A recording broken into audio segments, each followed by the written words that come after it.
Congreso de la República le vamos a presentar 3 reformas. Las primeras, después de la reforma tributaria, donde demostramos que los poderosos podían pagar impuestos más de los que pagaban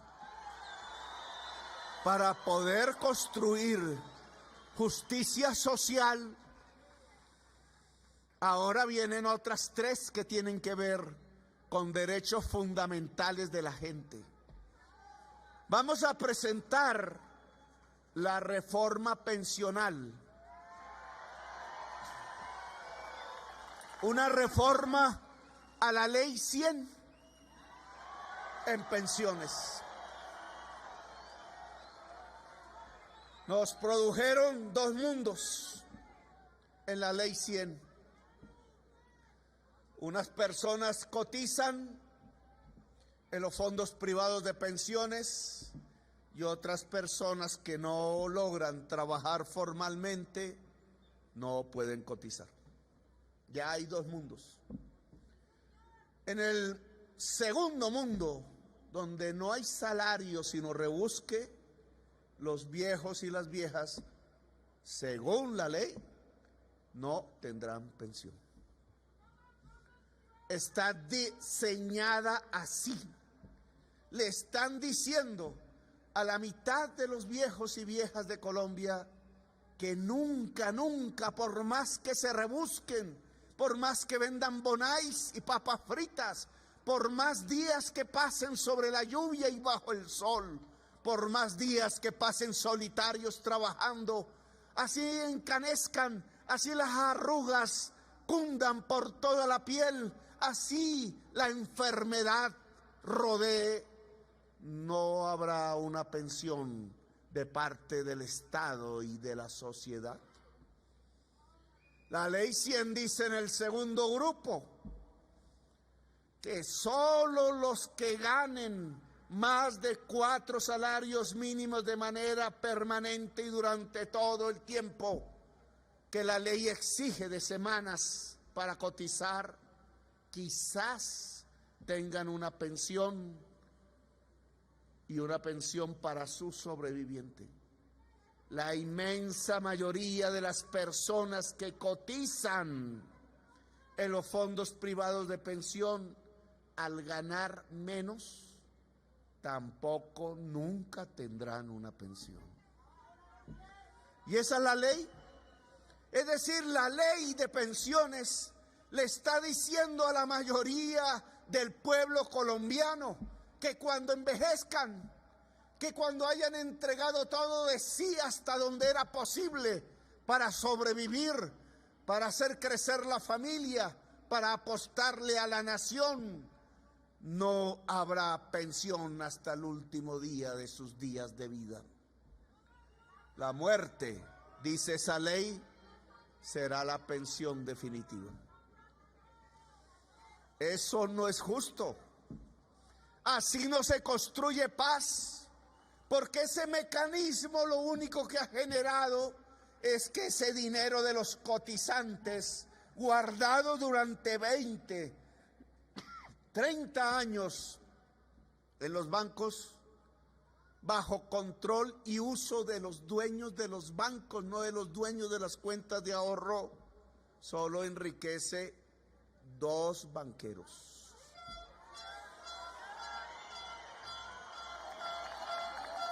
Qué triste historia. Qué triste historia de injusticias. Se vende y se vende la tesis de que tenemos uno de los mejores modelos pensionales consignados en la Ley 100 y es mentira.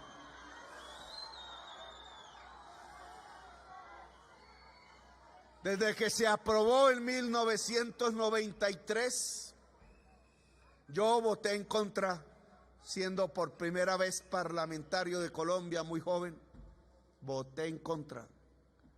Desde que se aprobó en ese momento, lo que hemos tenido es una enorme masa de cotizantes 18 millones, entregándole el dinero todos los meses a los dos más grandes bancos del país, mientras nadie recibe pensión. ¡Qué negociazo el que se ha hecho con el trabajo de los colombianos y las colombianas! 30 años unos cotizando y otros sin poder trabajar. Se han manejado hasta 300 billones de pesos, se han convertido en negocios. Con eso se han comprado acciones en el Grupo de Energía de Bogotá, con eso se han hecho puentes que se caen, con eso se han hecho préstamos mayoritariamente al Estado con una muy bonita tasa de interés. Con eso se han enriquecido y aumentado patrimonios. Con eso se han hecho inversiones en el extranjero, siempre en propiedad de la administradora de las pensiones y no de los cotizantes. Pero nadie realmente se ha pensionado durante estos 30 años. 170,000 personas no más. Es por eso, colombianas y colombianos, que tenemos un país desigual. La ley fue hecha para dos negociantes, pero la ley no fue hecha para el pueblo colombiano, para el pueblo trabajador, para los viejos y las viejas de Colombia. Queremos cambiar, cambio, reforma.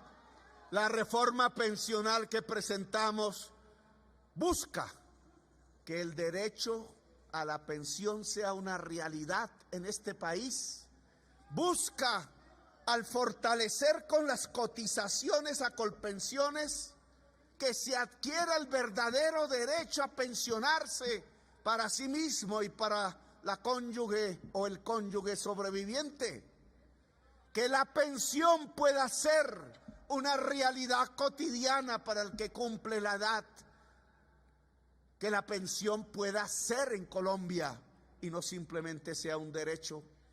Al cruzar, y a eso le hemos llamado un sistema de pilares, que la parte de la cotización, al entregarse a Colpensiones, garantice el derecho a la pensión si se cumplen los requisitos de ley.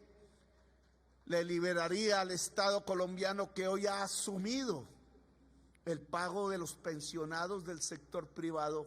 Mire este negocio.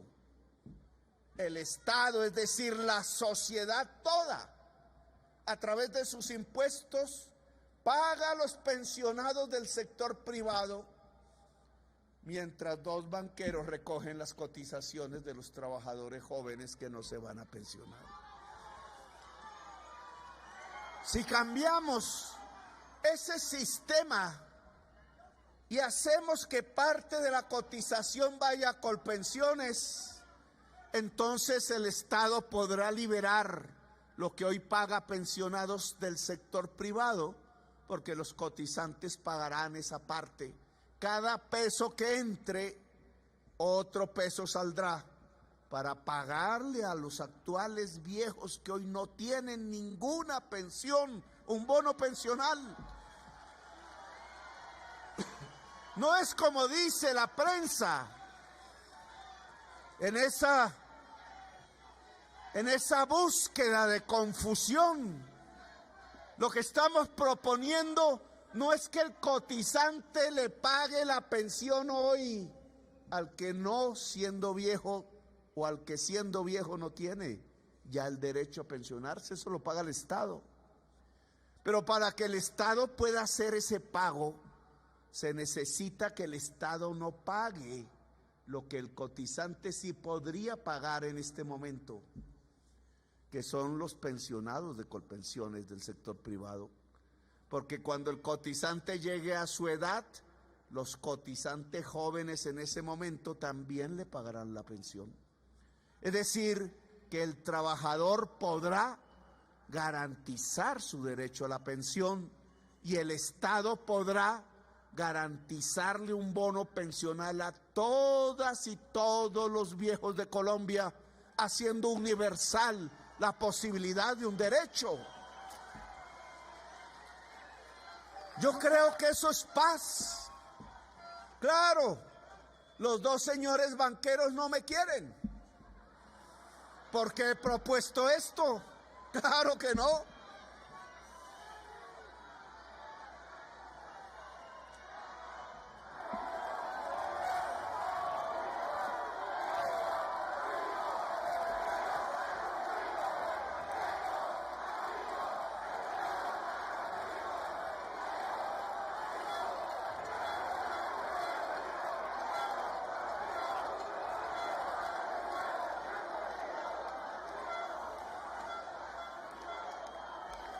Y ahí tendríamos que hacer otra reflexión, porque esos dos banqueros que están llenos de dinero aparecen en la revista Forbes.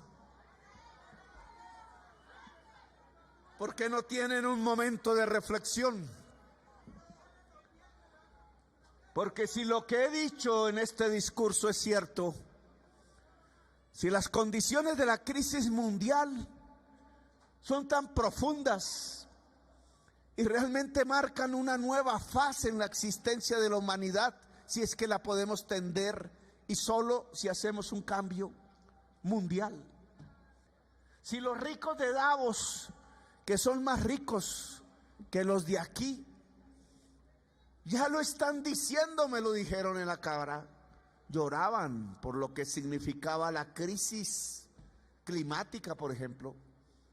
Si eso empieza a permearse, uno de los más ricos salía por las calles frías llenas de nieve de Davos con un cartelito, así como cualquier sindicalista, diciendo: cóbrenme más impuestos. Si esas actitudes empiezan a dar en el mundo, porque se sabe de la gravedad de la situación, ¿por qué aquí no damos un paso hacia un pacto social de verdad? ¿Por qué no se ha leído el significado de las elecciones que acaban de pasar? Es que el pueblo no cambió en las urnas simplemente por una moda. No, eso dejemos que Petro llene las plazas en campaña, que después el pueblo se aburre, porque pasa de moda.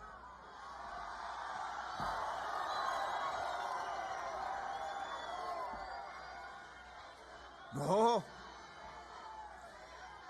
Lo que hubo en esas elecciones fue un grito de lo más profundo de la sociedad colombiana, que entonces ese mundo del poder económico debe entender, debe leer. Me decía un empresario en Cali: y es que usted va a poner el socialismo.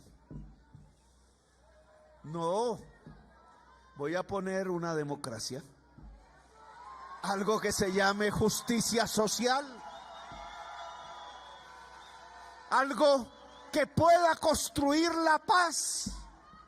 ¿Qué tan difícil de entender que si somos uno de los países más desiguales del mundo, entonces el camino de las soluciones de nuestros actuales problemas fundamentales pasa por ser más equitativos, pasa por ser más democráticos, que la paz tiene los resortes de su solución en esos temas y que una parte importante para tomar esas decisiones precisamente pasa por la gente del poder económico en Colombia. Hoy necesitamos que cedan en su egoísmo, que si ganan la mitad, van a ganar muchísimo más en el futuro, porque un empresario se vuelve más rico cuando una sociedad se vuelve más rica. Que no hay que mirar en el corto plazo, que hay que hacer los cálculos como toca, que van a desatar la violencia, y es así incontenible la violencia social, si no son capaces de permitir que las reformas se puedan construir en Colombia. Esto es como una olla a presión, el estallido social nos lo mostró. Solo las urnas permitieron tranquilidad, pero hay que leer el mensaje de las urnas. El mensaje de las urnas es el cambio, y el cambio pasa por un cambio de pensamiento y de cultura de nuestra oligarquía colombiana. Y es dejar de ser oligarquía y pasar a ser democracia. Ese es el cambio. Es permitir que ni en el Congreso de Colombia, ni en el Palacio de Nariño, ni en los juzgados del país, lo que mande sea el dinero, sino lo que mande sea el pueblo. Eso es una democracia.